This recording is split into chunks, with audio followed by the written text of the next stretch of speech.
So, safe bang lumunok ng mudta ng lalaki? So, yan ngayon yung topic natin. Pero bago yan, kung ikaw ay hindi pa nakapag-follow sa akin, i-follow mo na ako para updated ka sa mga latest vlog ko. Alam ko na iba-iba tayo ng opinion patungkol sa ganitong tanong sa atin. Para sa akin, it's a big no. Hindi ko gagawin yan. Kahit pa sabihin natin na karelasyon mo yan, matagal na kayo, live-in na kayo. Kung halimbawa man na hingin niya sa'yo na kung pwede, lunukin mo yung mudta niya.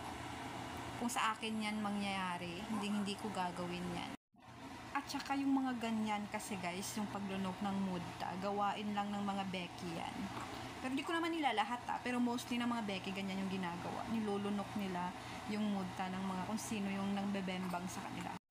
Para kasi sa akin, ayaw kong gawin yan kasi unang-una, hindi natin alam baka itong lalaki na to is may mga nakakahawang sakit o di kaya kung sino-sino lang yung babaeng binibembang niya o di kaya pumapatol pa sa Becky o di kaya malakas magyosi, mag-alak. So, para sa akin, di ko gagawin yan kahit gaano ko pa siya kamahal. At huwag kayo basta-basta maniniwala sa mga sinasabi ng iba sa vlog nila na kapag ginawa mo daw yan, kikinis daw yung kutis mo,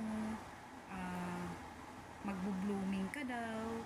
So, hindi ho totoo yan. Sakit lang po yung makukuha nyo dyan. At saka, kung gusto mong kuminis ka, magpaderma ka, o di kaya maglota ka, ganun lang. May iba pa nga guys na ginagawang skincare yung mudta kasi nga, may mga nagsasabi na kapag ka daw pinahid mo daw yan sa mukha mo, lalo na kung may mga acne or pimple problem ka, kapag ka daw pinahid mo daw yan sa mukha mo, kikinis daw yung pagmumukha mo. Hindi po totoo yan. Mas lalo lang lalala yung acne mo at saka yung pimple mo sa mukha kapag ka ginawa mo yan. At yung rason pa guys kung bakit ayaw kong gawin yan is talagang di ko talaga bet yung amoy niyan. As in, di ko talaga bet. Nasusuka ako. So yun lang guys for today's vlog. Sana nakapag-follow ka sa akin para updated ka sa mga next vlog ko. Bye!